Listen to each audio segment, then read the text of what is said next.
Welcome to Healthcare IT Today. I'm John Lynn, together with my colleague and friend Colin Hung. The world of technology and healthcare ever changing in new and novel ways, and that's why we love this stuff. So join us as we discuss the latest healthcare and health IT news meshed together in new ways, which help generate ideas and new perspectives. Plus, we'll have a little fun along the way. On today's episode, we'll be discussing cloud in healthcare. Is it time to speed up or slow down? And be sure to follow the show on Twitter at the hashtag HITSM and our personal accounts at TechGuy and at Colin_Hung. Plus, check out our 16 years of health IT blog content at healthcareittoday.com. Are you ready to speed up or slow down? Is that life? I think everyone's tried to slow down. I don't know. I definitely think life-wise, yeah, we're all looking to slow down, but I think people are going to be surprised what we're going to be talking about here on the speed up or slow down in terms of cloud. I think the obvious answer is, well, we definitely have to speed up. But I think when we get into some of the questions we're going to discuss, the answer may not be so clear. Yeah, well, I mean, not to go too theoretical, philosophical today, I tweeted out something about like the impact of always faster, always more, always like, I'm not sure that culture is such a good thing, and you see it so starkly on social media. And, sometimes I look at it and I'm like, I don't know, is faster always better? Yes, that old adage, right? Fail fast, fail quick, right? Yeah. But is that really have we gotten too far? Like you're moving too fast for your own good. Well, and what happened to having a health IT company that was just profitable and provided a valuable service, as opposed to I need to be a unicorn $1 billion company, and so I need to go faster, and the collateral damage that comes with, right? So that's where it'll be interesting to see if healthcare kind of kicks against some of that fail fast and you must be $1 billion unicorn or we don't care about you mentality, because there's a lot of businesses that are just successful and profitable, and maybe that's okay. Sounds like we have a whole another episode to topic there, John. Absolutely. But let's dive into this one. So what's your opinion on the current state of cloud in healthcare? Are we finally at a point where it's just 100% accepted? Well, I think it's 100% accepted that you have to be in the cloud. Okay. But maybe not for every single application. So, every healthcare organization is in the cloud business. In fact, I would be really interested. I wonder if there's some health IT vendors that haven't gone cloud yet. Like, reach out to us. I want to hear, what's the rationale, and are you not going to cloud? Like, there may be a few legacy ones out there that just said, forget about it. But if you're a provider organization, you're in the cloud, right? Even email, right? Throw that out there, right? I mean, we forget, oh yeah, email wasn't in the cloud before. You had to manage those. And I have a lot of scars from that past experience where I was so happy to move to Google Apps, right? And have Gmail as the email system. And you look at that and you're like, man, that was a decade plus ago, right? Where it's like, even email, we were like, should we go to the cloud? Do we trust it? Well, now we don't even think about it, right? We just go to the cloud. So yeah, for sure, there's acceptance that they have to go to the cloud, but I think there is some reticence on some organizations, some CIOs that are afraid to move, especially mission critical applications, to the cloud.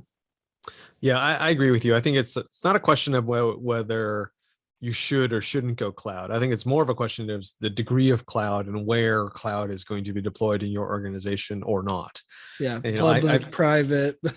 Yeah, there's all that debate, and then there's also, as you put it, like what critical systems or non-critical systems are you going to move? Like I think everyone can agree, non-critical systems or semi-critical systems like email, payroll, those are easier to go. You know what? It makes sense to be on the cloud.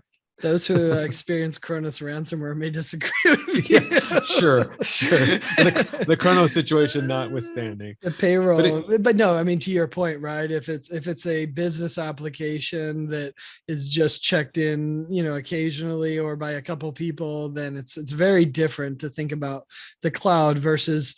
I mean, here's one. I'm interested to see what happens with it. Is like the medical images archive. Is that going to fully go cloud? Or, I mean, those are such large files. Will the bandwidth support it? Are we there yet? It's obviously been like, why would we ever do that? But now we're like, no, we could do that if we wanted to. So Well, yeah, and I think those are sort of the nipping at the edges of the clinical, right? I think everything outside of the clinical functions of most healthcare care organizations, I think people are ready to move there, or at least investigate and take a serious look at what's available with cloud. But I also think that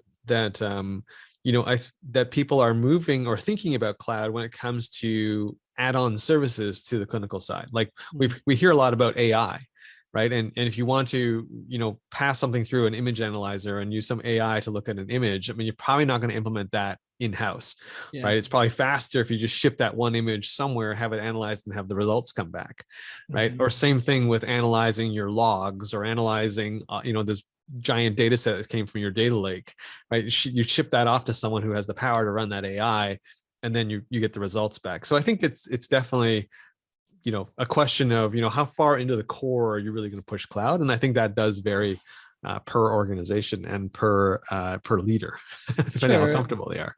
And your point there is more about, do you have the processing power to be able to do it, or do you need to go to the cloud to do the processing power for an AI solution? Although it was interesting, in a recent interview with MBX Systems, he talked about computer vision in healthcare, and he likes to talk about pushing it to the edge, and that change of pushing a lot of the AI processing to the edge, so that you don't have to go to the cloud to get those images processed to know, was there a fall in the room, right? Because the video camera recognized the fall, and the AI detected, that was a fall, not just them standing up to do whatever, So I think that, they want to push it to the edge so that the AI can be done right there, and you have near real time results. So it's interesting, this balance that happens where you're like, okay, well, it's great to put it in the cloud because we don't want to have a bunch of servers, but also they're pushing a lot of the processing to the edge as well. So it's balancing. But I think the more interesting one is, you look at the evolution of the EHR. Originally, it was all on-prem. Like, right. Cloud was like this foreign concept. I mean, Jonathan Bush came in and said and started making jokes about, why would you do this on-prem, and you need to be in the cloud, and all sorts of cloud jokes that Jonathan Bush could only pull off. And and he kind of opened the thing. But if you look at it now, are any of them on-prem? I mean, they still offer it and support it, but every one of them has a cloud strategy, and how am I going to push you from the on-prem to the cloud? And everyone's moving that way. Lots of interesting things, even virtualizing it on VMware, which was never in people's thoughts. Like, why would we do that? And now they're like, oh no, I see why we do that. Like, virtualized systems that can be more redundant is more powerful. And so they're embracing that, whereas in the past they weren't. So I think that's illustrative of how far we've come with cloud, that even something as mission critical as the EHR is, basically being pushed to the cloud. Yeah, I agree. I remember those early days and being at a vendor, in that space, and how there was still a choice between on-prem and cloud, and how we were trying to push people to the cloud version, right?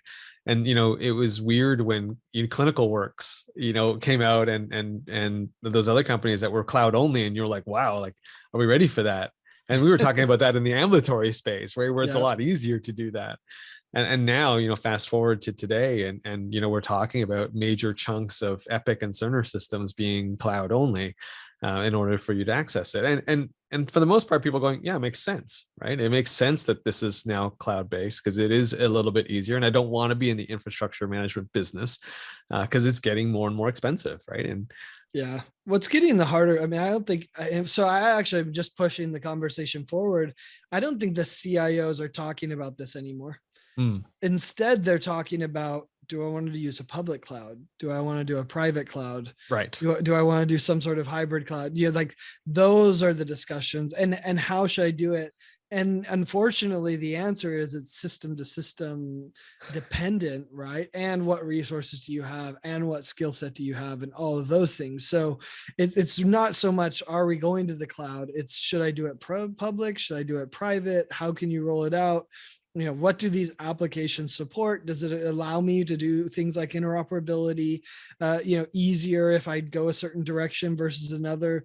Like, these are the questions I think people are asking more so than is cloud in our future? Yeah, it's in the future. which is which is funny, right? Because people who are outside of healthcare, like not deep into it, I don't think they're hearing this story where their conversation has changed, because you're still reading in not an industry press, but outside press, who are still like saying, why is healthcare so backwards and why have they not adopted cloud? And I think that's a bit of an overstatement, right? Like we are debating whether or not hybrid cloud, public versus private clouds. Like we're having those discussions. Sure, we're maybe a little bit behind other industries, but it's not like we're not having those discussions. Yeah, well, we'll probably get a few rural CIOs reach out to us after this episode that are saying, like, hey, for us, it's still on-prem, like, Sure. we're not there. So there is some of that still in healthcare that I think we're going to have for a while. But I think the other interesting part of this evolution of conversation is, in the past, you're like, okay, I just outsource my cloud, I give it to the vendor rolls it up into the cloud or whatever, right? Implements it in the cloud. And that was kind of like set it and forget it, right? But I think now, when you look at the Amazons of the world and the Google and Microsoft, okay, I put the three big players out there, right? AWS, Google Cloud, and Azure. Like when you look at those, they aren't just like, hey, here's a hosting provider, right? Like, which is what it was initially, right? You're like, oh, we give you some compute space, right? And good luck, have fun, some file storage and some compute, and good luck. And so they were almost replicating the Bluehost of the world, right? Or the Liquid Web, or, like GoDaddy. But now it's like not even like a next level. They have like 10 layers of applications to allow you to manage the cloud, to leverage the resources, to move resources, to do testing, to do all of these other things, including services like AI in a box, if you will, maybe it's AI in the cloud, that lets you, layer on these applications and services. That's so much more than just, hey, let's put this in the cloud. Like, and so you almost, there's just this need for a whole variety of services. And so when I kind of look at like, who are we hearing about in the cloud space? Sure, we hear the three names I just mentioned, right? They're big. But when I think about the names in the next little bit, it's going to be all these other companies that help a healthcare organization manage the complexity of their cloud implementations. Like, I mean, I look at someone like Nutanix, right? Nutanix, I always forget how they pronounce it. But they do so much work to make your cloud more effective or more secure, or to be able to leverage it across multiple public clouds, or, those types of things. And I think that's an interesting class of company. Yeah, I mean, you're right. I mean, Nutanix is one. Onyx is another, right? ONIX. They do a lot of stuff in helping organizations move to the cloud, and it's no longer just okay, let's just move this application over here. It's a complex discussion around, yeah, let's talk about your development needs in the future. How much are you going to customize this or add on to it or not? And then how much do you really want to care? Like, do you want to manually provision stuff? Do you just want it all automated? There's a ton of those things that go into that conversation. In terms of companies, you brought it up, John, like that we're going to hear about. I think definitely someone that's going to be in the news over the next 12 months is going to be Cerner, and what's happening with Oracle Cloud, which is a company we've not really heard from a lot in healthcare, but now all of a sudden they're in it, right? And will it be a big four? Or will we talk about Oracle in the same way we talk about Salesforce, right? Which is it's more than a cloud, it's a whole app environment, right? And they've been in healthcare for a while, and they've developed some really interesting solutions for the healthcare space it's more vertically integrated on that side of things. I wonder if we're going to hear more from them over the next little bit. I mean, I think we're going to hear from them. It'll be interesting to see if it's good or bad, right? And how effective their cloud is with Cerner, right? I mean, I think that's the core question. No doubt in the acquisition, which we talked about, was to get access to the Cerner cloud business, and then of course layer their tools. I think what was interesting, the announcement from them, was hearing Larry Ellison talk about all the things that Oracle had accomplished in healthcare that had nothing to do with Cerner. It was the COVID-19 vaccine tracking one that they did for for I think HHS or someone like that Right. that implemented it, right? The COVID safe, and and so they did these engagement applications all built on the Oracle Cloud, and it will be interesting. Do they integrate those into Cerner? Do they use Cerner expertise to enhance them? Right. Like you said, that's going to be fascinating to see. Or is it kind of like, oh, okay, Cerner will go do its thing, and then Oracle will continue its path that it was on previously? Certainly, they're going to integrate, well, and Cerner was already on Oracle's database, so that was already there, and it was securing that business. But yeah, for sure, Oracle sees the cloud money and wants some of it. So will they be a four? Yeah, I'm not as certain. I think actually the Salesforce comparison is probably more apt for me. But the reality is, if I'm a CIO at a healthcare organization, I'm looking at all this and I'm like, okay, well, I thought I was outsourcing to the cloud to not be in the infrastructure business. And now cloud has gotten so complex that I'm in the infrastructure business again, right? So, that's, I think, the question for them. And I have a feeling, though, they're going to look at it and say, okay, we're not going to do this in-house again, but we need some outsourced partners that understand the environments, the different clouds, public, private, how to integrate the two, how to do hybrid, how to manage it, how do I make sure it's secure. They're going to outsource that because that expertise is such a challenge. Hey, if you're just tuning in, you're listening to Healthcare IT Today with John Lynn and Colin Hung. Today, we're discussing cloud in healthcare and whether the current situation means more cloud or whether we should slow things down. Today's episode is sponsored by NetScout.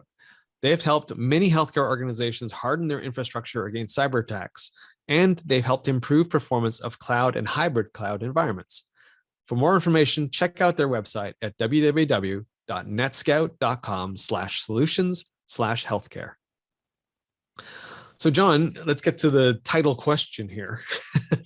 Given the current financial, cybersecurity, and staffing challenges, do we need to hit the accelerator on cloud, or do we need to pull back on cloud? Yeah, it's a tough question, right? Because in healthcare, you have to be careful. You don't want to hurt patients. There's lives literally at line. So I think you have to be careful. But I would say we need to hit the accelerator. And it's not just the accelerator on how quickly we're moving to the cloud. I would say hit the accelerator on our understanding of what's available, the security implications, et cetera, right? Like these are important things that are going to be in a healthcare organization's environment for the foreseeable future. I can't imagine any future that isn't cloud based. So I think most organizations need to step on the accelerator to understand what's out there. And I think that's part of it, is that the evolution of cloud has been happening so quickly that many healthcare organizations aren't taking advantage of the redundancy, of the backup styles, of the disaster recovery options, of et cetera, right, that are available in the cloud. And so I think it's an opportunity to step on that accelerator and benefit from them. Interesting. I'm going to say a little bit opposite. I'm going to say I agree with you. I think in some aspects we need to hit the accelerator. I think getting familiar with your cloud options, doing the assessment to determine whether or not hybrid cloud, private cloud, public cloud is, which one, what do they mean, and then which one is right for you. I think we definitely need to work on that, and we should hit the accelerator on that understanding. But I just look at the staffing challenges people are faced with. I mean, we can barely keep cybersecurity people employed in healthcare. They're all jumping off to other companies. I can't imagine what the cloud skill set is like at most hospitals or health organizations. I think they certainly have good skilled people still, but I don't see a lot of organizations with cloud or hybrid cloud experts on staff, because a lot of them are at bigger companies, right? Let's be honest, the salaries there are much higher. So I look at that and go, just given that reality, if you're in that situation where you don't have the expertise and the knowledge, it can be pretty problematic to move to cloud, right? Like it can be, as to your point, kind of dangerous. Yeah, it is. These are mission critical applications. A lot of people are depending on it. The the Kronos incident has shown that even ancillary applications are important. So I say proceed with caution if you're in that situation. So if you've lost people, if you are having trouble getting that kind of skills on staff and you don't have a good partner, I would actually say you probably should hit the pause button a little bit. Mm. That's interesting. I mean, to me, it supports the previous comment I made around needing to outsource it. And outsource it to companies that really understand it rather than trying to build in-house. Because you're right, recruitment is a challenge right now. And I think we'll see a lot of organizations go through that assessment. Sure, if you live in, Silicon Valley, maybe you have some chance, although then you have competitive pressures, et cetera, right? You have a great university in Austin, right? Maybe you could recruit some people and build some that way, right? UT is great for that kind of stuff, right? Or, whatever, right? There may be some consideration. But, I think the challenge when you look at it, though, is that, there's so many things to manage. We've seen this evolution and cycle, right? Initially, everyone's like, well, on-premise is more secure. Why would I want to do the cloud? That just fundamentally felt unsafe, right? And then we realized, oh, well, actually, someone securing something in the cloud with real experts is better than your on-premise where you have one person who's strapped with 17 tasks and can't get to security the way that a data center in the cloud could, right? And so, we kind of pushed and said, oh, cloud's more secure. And now we're kind of seeing the pendulum switch back, right? Like, it's like, okay, well, it is more secure if it's configured properly. But now there's so much configuration to the cloud that you're like, if you do it wrong, it can be just as insecure as anything else. So, to your point, if you don't have the expertise to be able to configure it, then you have some massive security challenges that you thought you were solving, but you actually were just creating new ones. Right. So, but I think in general, I think the expectation is that we want more cloud in healthcare. It just makes more sense. But for me, I think once we have to weather this sort of staffing issue first. I mean, in a perverse way, all the tech pausing of hiring actually may help healthcare, right? Because we're still looking for people. Now is your chance maybe to pick up a few people who, maybe disenchanted with their move, or who unfortunately may be part of a furlough, right, because of what's going on out there. But I don't expect this to last very long. I think it's going to come back fairly quick, knock on wood. So, jump on it. but to your point, I just don't, looking at the job ads and things, I just don't see a lot of people advertising for really highly skilled cloud people. Now maybe I'm missing it, but I think, that maybe is a sign that people have just found good partners to outsource to rather than try to build this in-house. Yeah, I mean, your comments are interesting. I think of Charisse, who said, does healthcare think it won't be affected by the recession? Which is an interesting question. And in some ways it's shielded a little because we still need our care, right? But in some ways it's not. We're going to be hit too. But like you said, there are some interesting opportunities with all these big tech companies laying off people. Healthcare could take advantage of that and say, hey, why don't you come to a slightly more secure environment and, that's more stable and you have an impact for good, right? Which is always the compelling recruiting for a healthcare organization. I think the other interesting one that is worth diving into is the financial. You see the way that cloud companies are spending to acquire market share. Like, it's clear they understand the importance of market share and their desire to have as much market share in the cloud arena as possible. And so they're just spending like crazy.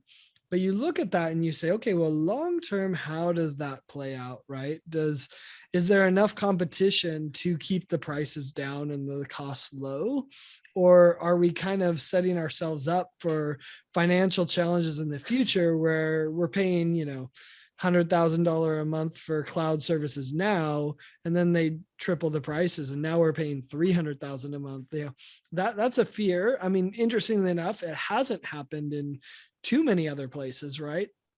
Maybe email is an interesting example to look at, right? It has increased, but modestly, right? Within reason. So, but it's probably still 2 to 3 times what it was a few years back, right? So it'll be interesting to see if there's enough competition and that they're not colluding behind the scenes, or, even privately, we don't talk about it, but we both increase. And so then no one cares, you don't have a choice. I don't know. It will be interesting to see how that works from a financial one, because that's many CIOs fear. Okay, well, yeah, it cost me this today, but if we do 5 times as much, business, that's going to cost me 5 times as much. Will that catch up to them? I don't know. I'm leery of how that might play out. Well, as you quoted Charisse there, I mean, and what she said about, do you think healthcare is going to be immune to the recession? Healthcare is definitely not immune to inflation, right? And just look at the cost of maintaining those cloud systems has gone up just because of labor costs, right? And things have gone up. So inevitably, the price is going to trickle down to the end users. It's impossible. The economics just don't work for them to sustain themselves without passing some of that cost on. So yeah, you're right. I think it will be interesting, especially for new cloud applications. Is this an introductory offer, or is this like the permanent price, right? Well, and it begs the question, are we implementing the right way in the cloud? And maybe that's a place we need to pull back, right? And really look at it and say, okay, I'm fine to implement on the public cloud, but I want to make sure that I can move from that public cloud to another one, which holds you accountable, right? We didn't have that in the EHR vendors. Like, you don't want to switch EHRs because, you can't go to it. In fact, I heard it from some of the old EHRs that are now actually gone. I remember interviewing a CIO and he said, yeah, we rolled out an interoperability thing. I was like, oh, why'd you do that? He said, because we want to move off that EHR. And so that was his effort to say, okay, now you can't, strap me because I've exported all the data into this third party system that allows me to move to another EHR and still keep my data. Well, if we implement the cloud in that way, where it's like, it only works on that cloud, then, in that private cloud or public cloud, right? Then are you strapping yourself for the future? Where price increases do kind of screw you over because you have no choice. So we'll have to, maybe that's something to think about, and we need more architecture around it. Well, we could probably talk for another half an hour on this topic for sure, John, but that is all the time we have today. Thanks to all of you who tuned into this episode of Healthcare IT Today. For more details about our show, check out the programs page on healthcarenowradio.com. And please share your voice and engage with the community at healthcareittoday.com and on Twitter using the hashtag HITSM. I'm Colin Hung with my friend and health IT collaborator, John Lin. Thanks for listening and have a great week.